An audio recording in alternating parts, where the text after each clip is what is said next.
क्या आपने कभी सोचा है कि अगर भगवान शिव की दी हुई कोई दिव्य तलवार आज भी दुनिया में मौजूद हो तो क्या होगा?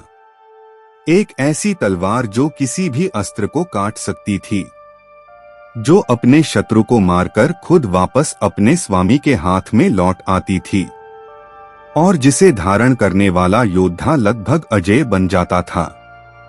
यही थी चंद्रहास तलवार, वह रहस्यमयी अस्त्र जो स्वयं महादेव शिव ने रावण को दिया था।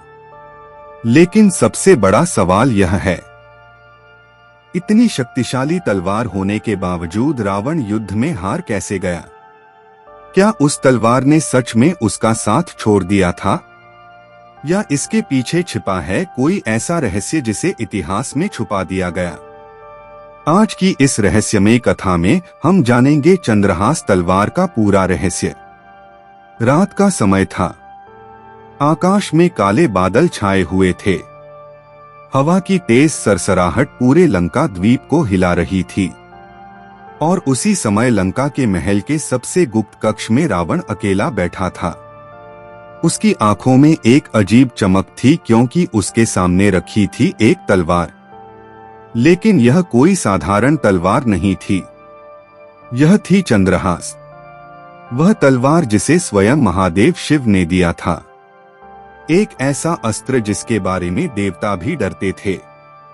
कहा जाता है कि जब यह तलवार म्यान से बाहर आती थी तो युद्ध का परिणाम पहले ही तय हो जाता था। लेकिन सवाल यह है कि आखिर एक असुर राजा को देवों के देव शिव ने इतनी शक्तिशाली तलवार क्यों दी? क्या रावण सच में इतना महान भक्त था, या इसके पीछे छिपा था कोई ऐसा रहस्य जो इतिहास से भी छुपा दिया गया? आज हम जानेंगे चंद्रहास तलवार का रहस्य। लेकिन इस रहस्य की शुरुआत होती है हजारों साल पहले, जब रावण केवल लंका का राजा नहीं था, वह था एक ऐसा तपस्वी जिसकी तपस्या से तीनों लोग कांप उठे थे। जब भी रावण का नाम लिया जाता है तो लोगों के मन में केवल एक ही छवि आती है, एक राक्षस, 10 सिर वाला अत्याचारी। लेकिन सच्चाई इससे कहीं ज्यादा गहरी है। रावण कोई साधारण असुर नहीं था, वह एक महान ब्राह्मण था। उसके पिता थे ऋषि विश्रवा और दादा थे महर्षि पुलस्त्य। इसका मतलब था कि रावण का जन्म एक महान ऋषि परंपरा में हुआ था। रावण वेदों का महान ज्ञाता था। ज्योतिष, आयुर्वेद, संगीत और तंत्र, ऐसा कोई ज्ञान नहीं था जो उसे न आता हो। कहा जाता है कि रावण इतना महान वीणा वादक था कि उसकी धुन सुनकर देवता भी मंत्रमुग्ध हो जाते थे। लेकिन रावण के अंदर एक और चीज थी, असीम अहंकार। और यही अहंकार उसे उस रास्ते पर ले गया जहां से इतिहास की सबसे रहस्यमय कथा शुरू होती है। एक दिन रावण ने तय किया कि वह केवल लंका का राजा बनकर संतुष्ट नहीं रहेगा। वह चाहता था अमरत्व, और अमरत्व केवल एक ही दे सकता था, महादेव शिव। रावण हिमालय की ओर निकल पड़ा और वहां उसने शुरू की एक ऐसी तपस्या जिसे देखकर देवता भी कांप उठे। साल बीत गए, फिर दशकों बीत गए, लेकिन शिव प्रकट नहीं हुए। और तभी रावण ने कुछ ऐसा किया जो किसी ने पहले कभी नहीं किया था। उसने अपनी तलवार निकाली और अपना पहला सिर काट दिया। उसका सिर शिव के चरणों में अर्पित कर दिया। धरती कांप उठी, देवता भयभीत हो गए, लेकिन रावण रुका नहीं। उसने दूसरा सिर काट दिया, फिर तीसरा, फिर चौथा। एक एक करके रावण अपने सभी सिर शिव को अर्पित करने लगा। जब वह 9वां सिर काट चुका था और 10वां सिर काटने ही वाला था, तभी अचानक पूरे ब्रह्मांड में एक तेज प्रकाश फैल गया। आकाश में डमरू की आवाज गूंज उठी और सामने प्रकट हुए महादेव शिव। की आंखों में एक रहस्यमयी मुस्कान थी। उन्होंने रावण को देखा और कहा, रावण, तुम्हारी भक्ति ने मुझे प्रसन्न कर दिया है।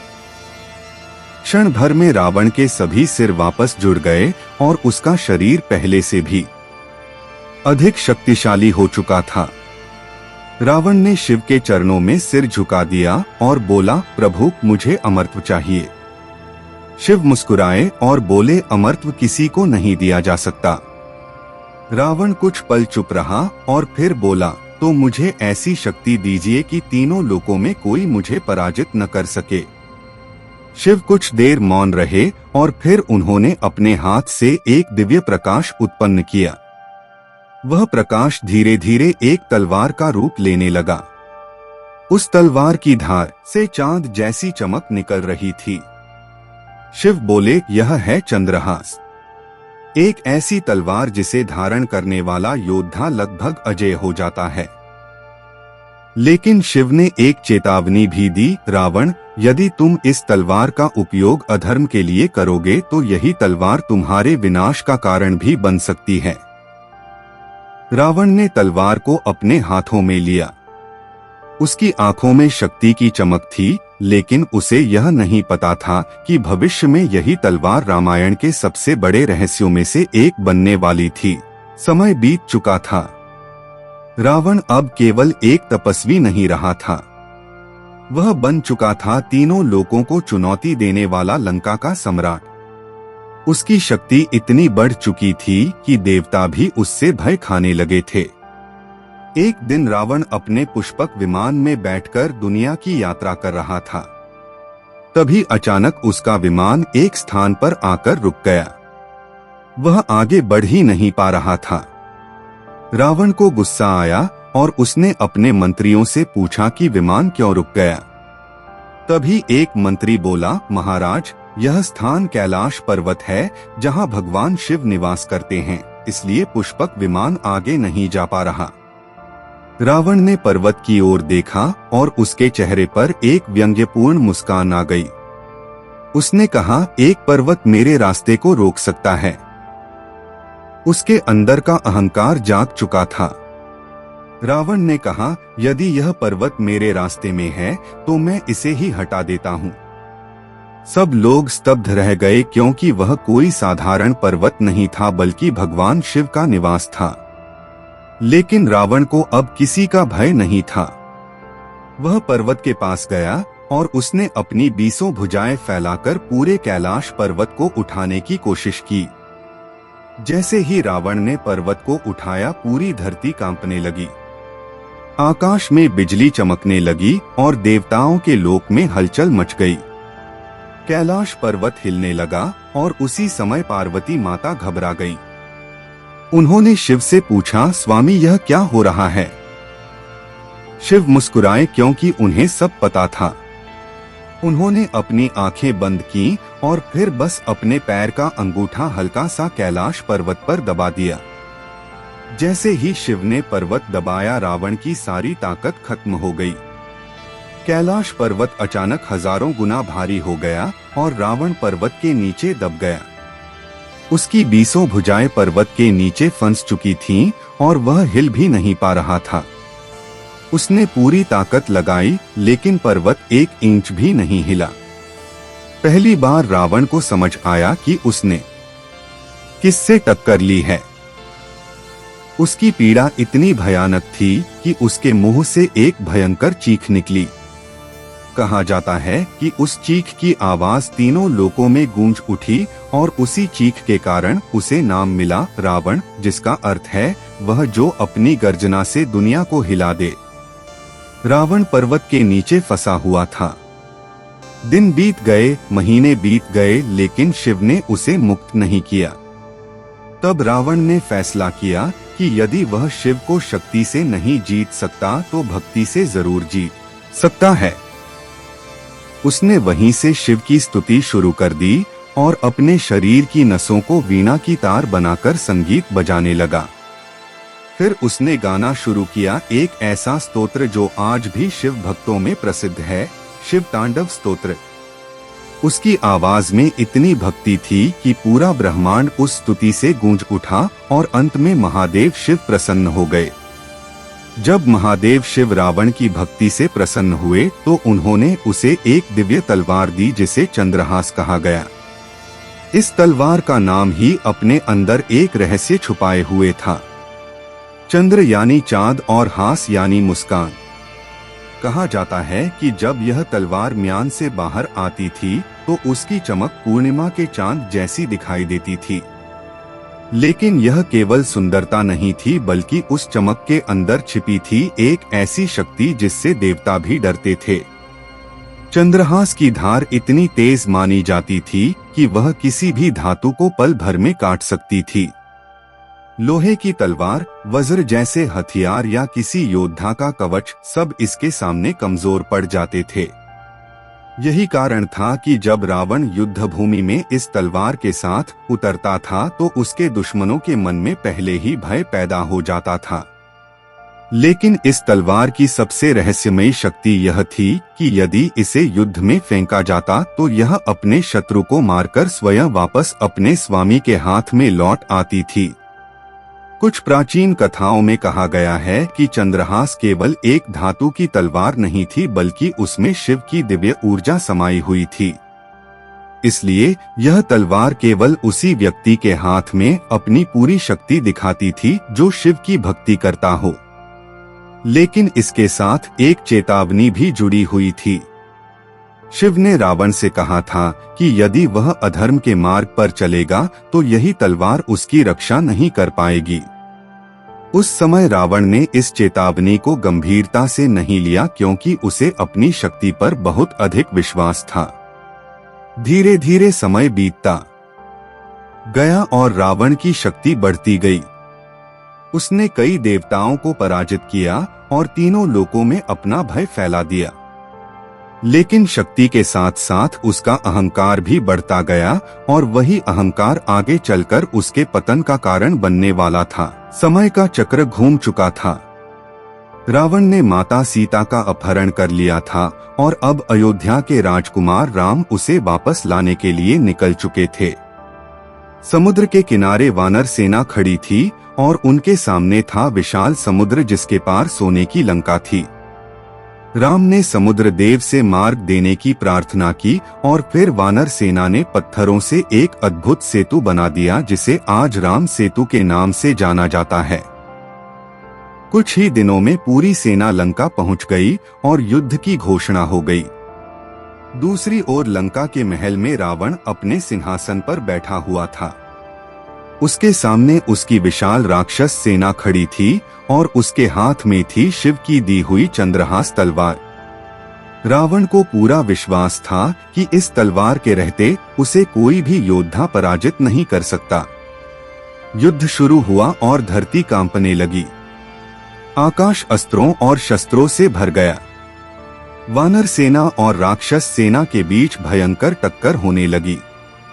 पहले दिन रावण की सेना भारी पड़ती दिखाई दी, क्योंकि मेघनाद जैसे योद्धा अपने दिव्य अस्त्रों का प्रयोग कर रहे थे।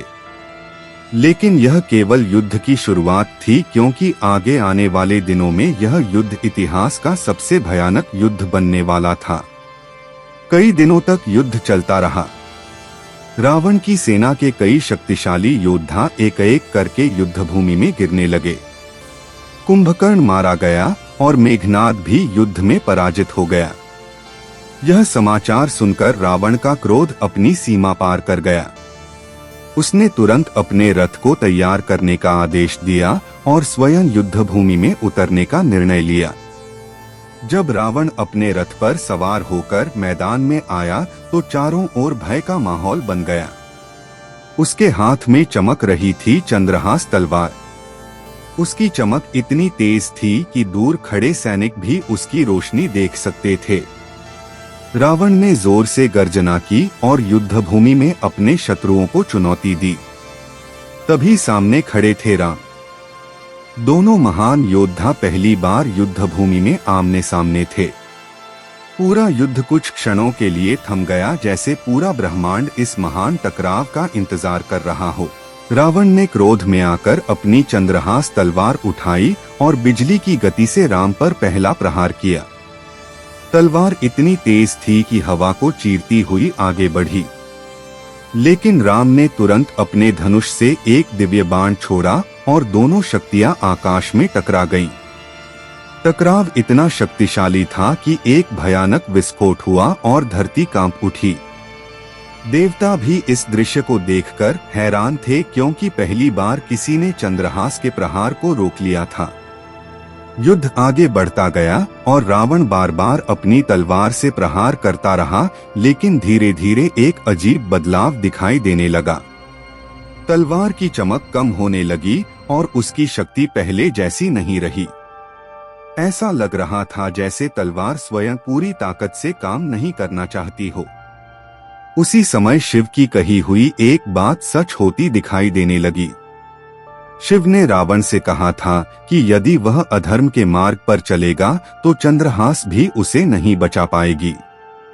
रावण ने अपने अहंकार में धर्म का मार्ग छोड़ दिया था और अब वही अहंकार उसके सामने खड़ा था। युद्ध में राम शांत थे, लेकिन उनकी शक्ति बढ़ती जा रही थी, क्योंकि वे धर्म के लिए लड़ रहे थे। दूसरी ओर रावण की शक्ति धीरे धीरे कमजोर पड़ती जा रही थी। चंद्रहास तलवार अब वैसी शक्ति नहीं दिखा रही थी जैसी पहले दिखाती थी, और यह बात स्वयं रावण को भी महसूस होने लगी थी। युद्ध अपने अंतिम चरण में पहुंच चुका था। राम ने अपने तरकश से एक दिव्य बाण निकाला जो ब्रह्मास्त्र था। आकाश अचानक तेज प्रकाश से भर गया। देवता, ऋषि और गंधर्व सभी इस क्षण को देख रहे थे। रावण ने आखिरी बार अपनी चंद्रहास तलवार उठाई और पूरी शक्ति से हमला करने की कोशिश की, लेकिन इस बार राम का बाण अत्यंत शक्तिशाली था। जैसे ही वह बाण आगे बढ़ा, उसने आकाश को चीर दिया और सीधे रावण की ओर बढ़ने लगा। ब्रह्मास्त्र सीधे रावण के सीने में जाकर लगा और एक भयंकर गर्जना के साथ लंका का महान सम्राट धरती पर गिर पड़ा। रावण का अंत हो चुका था। युद्धभूमि में अचानक सन्नाटा छा गया। वानर सेना ने विजय का जयकारा लगाया, लेकिन राम शांत खड़े रहे, क्योंकि वे जानते थे कि रावण केवल एक शत्रु नहीं बल्कि एक महान विद्वान भी था। इसी बीच रावण के हाथ से चंद्रहास तलवार गिर चुकी थी और उसकी चमक धीरे धीरे कम होने लगी थी। जब युद्ध समाप्त हुआ तो कुछ लोगों ने देखा कि चंद्रहास तलवार धीरे धीरे प्रकाश में बदलने लगी। कहा जाता है कि वह तलवार अंत में गायब हो गई और वापस महादेव शिव के पास चली गई। कुछ कथाओं में यह भी कहा गया है कि उस तलवार को दुनिया से छिपा दिया गया ताकि वह किसी गलत हाथ में न चली जाए।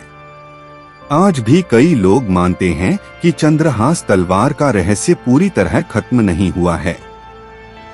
शायद वह तलवार कहीं छिपी हुई है, या फिर वह केवल एक प्रतीक थी जो यह सिखाती है कि चाहे किसी के पास कितनी भी शक्ति क्यों न हो, यदि वह धर्म से भटक जाए तो अंत में उसका पतन निश्चित है। और अगर आपको ऐसी रहस्यमयी और प्राचीन कथाएं सुनना पसंद है तो वीडियो को लाइक जरूर करें और चैनल को सब्सक्राइब कर लें, क्योंकि इस चैनल पर हम लेकर आते हैं ऐसी कहानियां जिनके पीछे छिपे रहस्य बहुत कम लोग जानते हैं। जय श्री राधा कृष्ण, राधा राधा।